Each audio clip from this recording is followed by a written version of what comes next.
السلام عليكم ورحمة الله وبركاته. اللهم صل وسلم وبارك على سيدنا محمد عليه أفضل الصلاة والسلام. وصفتنا النهاردة هنعمل ليفت. الشتا جه، المخلل الراعي الرسمي الليفت موجود. هنعمل ايه دلوقتي؟ انا غاسله الليفت بتاعنا، نقعته الاول يا جماعه، بنقعه عشان بيبقى فيه طينه، بيبقى مليان طينه. بص نضيف ازاي. نقعته وبعدين مسكته كده بفرشه صغيره تحت الحنفيه وغسلته وحطيته في المصفى صفى. اول حاجه نعملها مع بعض ايه؟ ان انا هبتدي نقطع الليفت. احنا الليفتايه بتاعتنا هي اقطعها اي تقطيعه. انا معايا السكينه زي ما كنا بنقطع زمان، وادي معايا ايه اللي هي القطاعه المشرشره. طيب هنعمل ايه؟ اي تقطيعه زي ما انا قلت لكم. انا هاخد الجزء ده كده، على فكره العروش دي انا بحبها ما برميهاش يا جماعه. كده اخد جزء كده معاها. بص بقى، عايزه اقول لكم، شايفين قلب الليفتايه؟ بسم الله ما شاء الله ابيض ازاي. تكون الليفتايه ما تبقاش قلبها سفنج كده. وابتدي ان انا اقطعها اي تقطيعه انتوا تحبوها. كده انا هقطع جزء كده وجزء كده، وابتدي اقطعها زي ما كنا ايه بنقطعها زمان. عايزاها ما تبقاش يا جماعه خفيف رفيعه عشان ما تتهريش معايا. هنعمل ليفت بقى يفضل معانا لحد واحد لاخر واحده مقرمش، وفي نفس الوقت ما يسودش معانا ابدا. ادي اقطع باي تقطيعه، اي تقطيعه احنا حابينها. بصوا يا جماعه اهو، والجزئيه دي كده ادي العروش هناخدها وناخد كده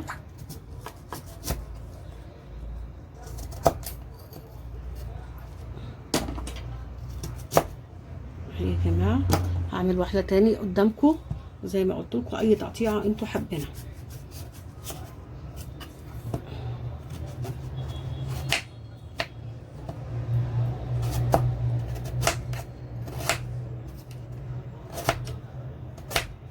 بصوا يا جماعه، امي رحمه الله عليها كانت بتقطعه زمان بالطريقه دي.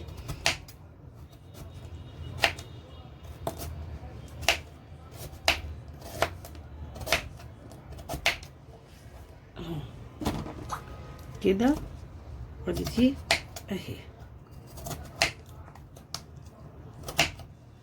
اهو يا جماعه. واقطع جزء برضو بالقطاعه. هنعمل كل كميه زي ما انتوا عايزين.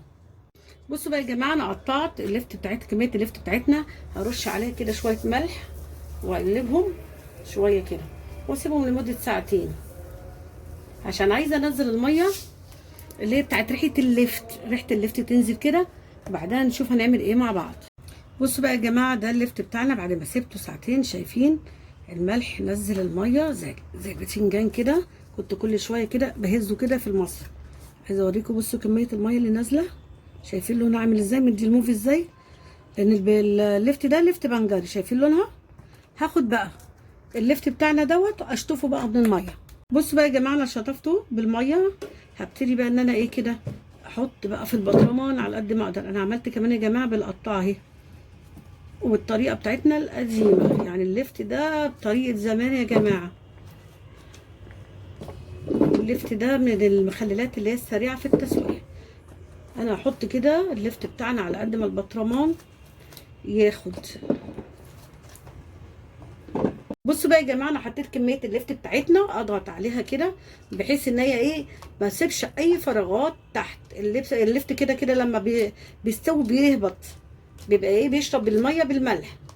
واهبط كده بحيث ان هو ايه ما يدخلوش ويبقى مكبوس، لا فطر ولا عفن ولا اي حاجه. اهم حاجه يبقى، بصوا البطرمان بتاعنا ما شاء الله، شايفين شكل الليفت؟ بصوا مكبوس ازاي، انا كبسته ازاي. هنعمل ايه بقى مع بعض؟ بصوا بقى يا جماعه، انا محضره شفشق الخلاط. هتقولي شفشق الخلاط؟ اقول لكم هي طريقه سهله وبسيطه للليفت خالص. دي بنجرايه كده صغيره، انا مقطعاها كده قطع. طيب دي معلقه سكر. السكر يا جماعه بيساعد على ان الليفت بتاعنا يفضل مقرمش، او المخللات عامه. دول قرنين فلفل، دول اختياري، حمر كده اختياري، هنضربهم معاه. وبصوا بقى يا جماعه، كل كوبايه ميه اللي هو مج الميه اللي هو ده بياخد معلقه ملح. انا حاطه كميه الميه دي بحيث ان انا لو احتجت ميه هزود. الميه دي لا مغليه ولا حاجه، ميه عادي من الحنفيه زي ما كنا بنعمل زمان المخللات بطريقه امهات. ميه من الحنفيه عادي، لا مغليه ولا اي حاجه. هنضرب الحاجات دي كلها واحط عليها معلقه واحده خل، معلقه واحده خل، عشان اللفت يا جماعه بتديله طعم. لكن لو اللفت بتاعكم هتخلوه فتره طويله ما تحطوش الخل، لكن انا هاكله، فمعلقه الخل دي بتديله نكهه حلوه. بصوا بقى يا جماعه، انا ضربت البنجر بتاعنا مع الملح مع الفلفل. بصوا بقى ما شاء الله، الله اكبر. استنى كده يشرب.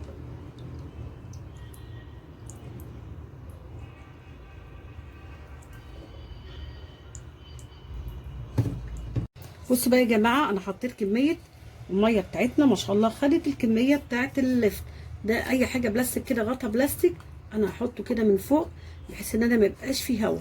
وشايفين كده الميه، المحلول الملح بتاعنا مغطي كل اللفت بتاعنا، بالعكس وفوق اهو كمان ما شاء الله. بصوا بقى كيس كمان كده انا هحطه، اي كيس سندوتشات كده، وابتدي ان انا ايه اغطي كده. بصوا بقى يا جماعه، شايفين شكله ما شاء الله. ده بعد 3 ايام تفتحوا عليه وتاكلوه. اللفت ما بياخدش وقت كتير، 3 ايام بعدها تفتحوا عليه وتاكلوه. بصوا بقى يا جماعه، ده شكل بسم الله ما شاء الله تعالى اللفت بتاعنا. شايفين لونه ورد وجميل ازاي بعد 3 ايام؟ شايفين شكله؟ الله اكبر ما شاء الله. شايفين لونه وردي وجميل ازاي؟ بصوا بقى يا جماعه شكل اللفت بعد ما فضيناه. شايفين لونه الوردي وميته حمراء. عايزه اوريكم، اسمعوا صوت القرمشه، مقرمش، طعمه جميل، ملحه مظبوط بجد حلو. واللي اتفرج على الطريقه بتاعتنا وعجبه دعمنا بلايك واشترك في القناه وفعل الجرس عشان يوصل له كل جديد.